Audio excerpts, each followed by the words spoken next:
Doctor Rama, आप बताइए क्या कहना है आपका। अभी जो स्थिति है, जो मौजूदा स्थिति है, और जिस तरह से हम हर रोज नई रिसर्च के बारे में पढ़ते हैं कि अभी तो और वेव जो है ये और बढ़ेगी, ये बातें एक तरफ और दूसरी बातें मौजूदा स्थिति, किस तरह से देखते हैं आप इस चीज को? देखिए, पीक तो अभी आना बाकी है। तकरीबन मई के फर्स्ट वीक में ऐसा रिसर्च से एनालाइज किया गया है कि पीक स्टेज तब आएगी। और मौजूदा स्थिति ये है कि हर चीज़ की कालाबाजारी हो रही है।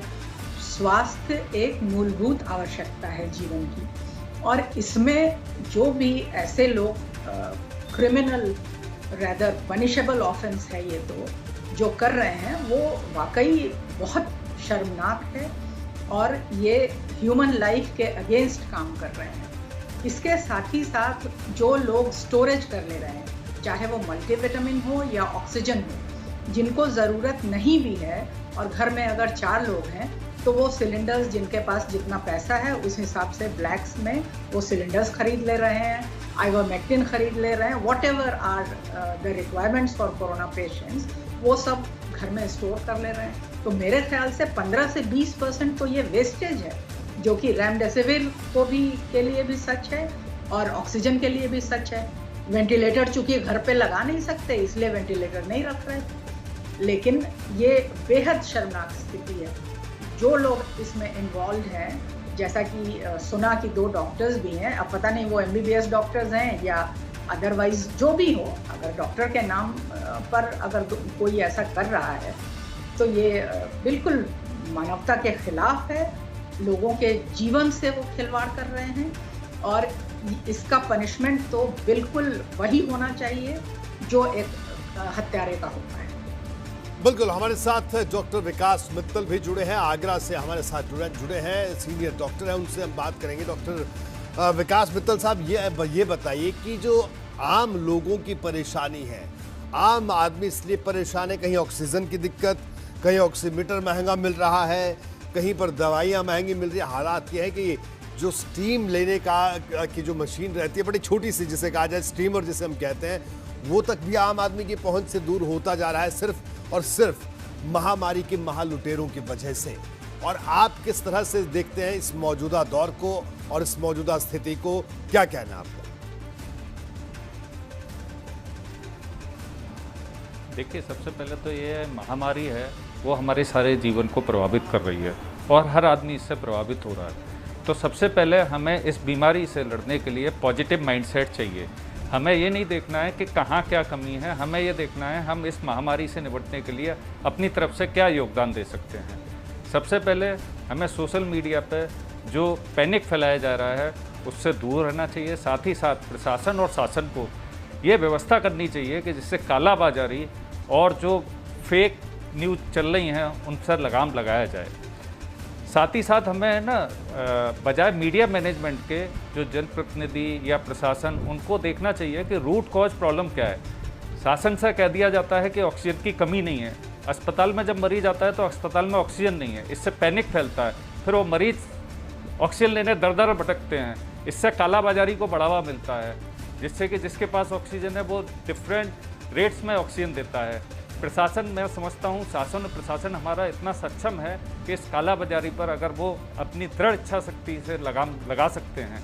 लेकिन परेशानी क्या है कि कोई कुछ कह रहा है, कोई कुछ कह रहा है, कोई कुछ कह रहा है, इससे भ्रम की स्थिति बन जाती है।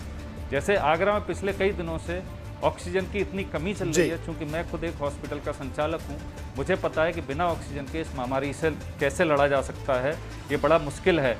खासकर ये बीमारी से मृत्यु तो बीमारी खराब है इसलिए हो रही है, लेकिन जब परिजन को पता चलता है कि अस्पताल में ऑक्सीजन नहीं है तो उसको लगता है कि शायद मुझे ऑक्सीजन मिल जाती तो मैं बच जाता। तो इससे पैनिक फैल रहा है, और प्रशासन द्वारा बार बार मीडिया में ये कहा जा रहा है कि ऑक्सीजन की कोई कमी नहीं है, लेकिन ग्राउंड लेवल पे मरीज का तीमारदार भागेगा क्यों? अगर ऑक्सीजन की अस्पताल में कमी नहीं होगी तो मरीज का तीमारदार भागेगा क्यों? हमें अपने आप से एक ईमानदार सवाल पूछना है। क्या आपसे हम ये जानना चाहेंगे, आपका क्या मानना है कि क्या ऑक्सीजन की कमी है? आप किस तरह से देखते हैं डॉक्टर विकास? क्या ऑक्सीजन की कमी है या आपको लगता है कि पैनिक ज्यादा है? 100% ऑक्सीजन की कमी है, नॉर्मल ऑक्सीजन की कमी भी है और उस कमी के चलते पैनिक बहुत ज़्यादा है, क्योंकि जब कमी होती है तो आदमी उसको स्टोरेज करने की तरफ भागता है कि कहीं अगर मुझे नहीं मिली तो मैं अपने उस समय के लिए इसको बचा के रखूं। प्रशासन का ये दायित्व है कि जहाँ जहाँ हॉस्पिटल जहाँ कोविड के मरीज़ भर्ती हैं उनको सुचारू रूप से ऑक्सीजन की सप्लाई की जाए, जिससे कि पैनिक ना हो।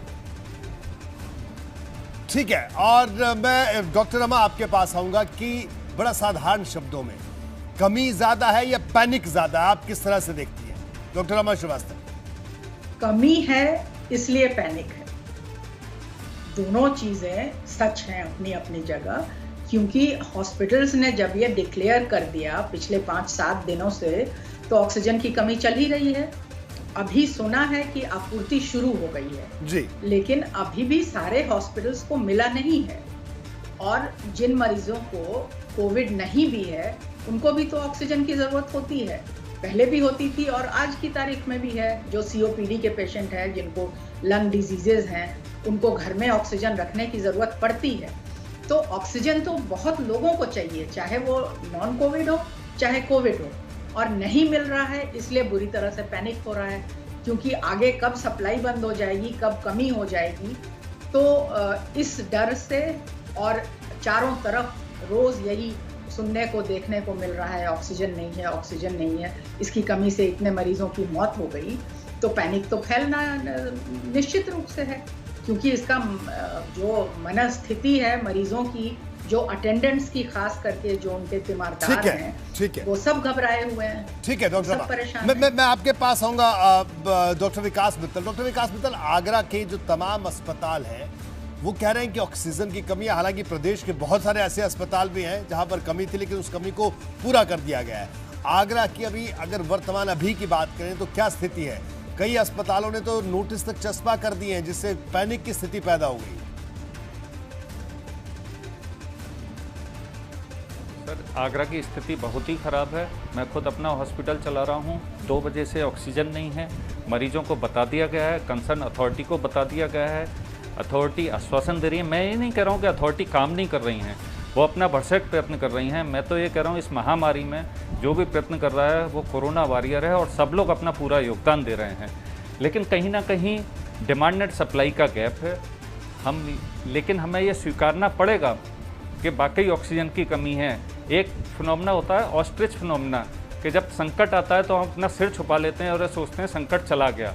हमें ये नहीं करना है, हमें स्वीकार करना है कि इस चीज़ की कमी है और हमें जनता को बताना है कि इस चीज़ से हम कैसे निपट रहे हैं। पैनिक या भ्रम नहीं फैलाना है। और यहाँ पर जनप्रतिनिधि का रोल बहुत आता है। इस समय जनप्रतिनिधि कहीं नहीं दिखाई दे रहे हैं। वो प्रशासन और आम आदमी के बीच की कड़ी बन सकते हैं। हमारे जनप्रतिनिधि या उनके कार्यकर्ता केवल चुनाव के समय दिखाई देते हैं, जबकि अगर वो इस समय पब्लिक का साथ दें तो हो सकता है वोट मांगने की नौबत नहीं आए। पब्लिक का जो साथ देंगे संकट के समय में तो पब्लिक उनको सच्चा हितैषी समझेगी। प्रचार करने की ज़रूरत नहीं है, मदद करने की ज़रूरत है इस समय। जी।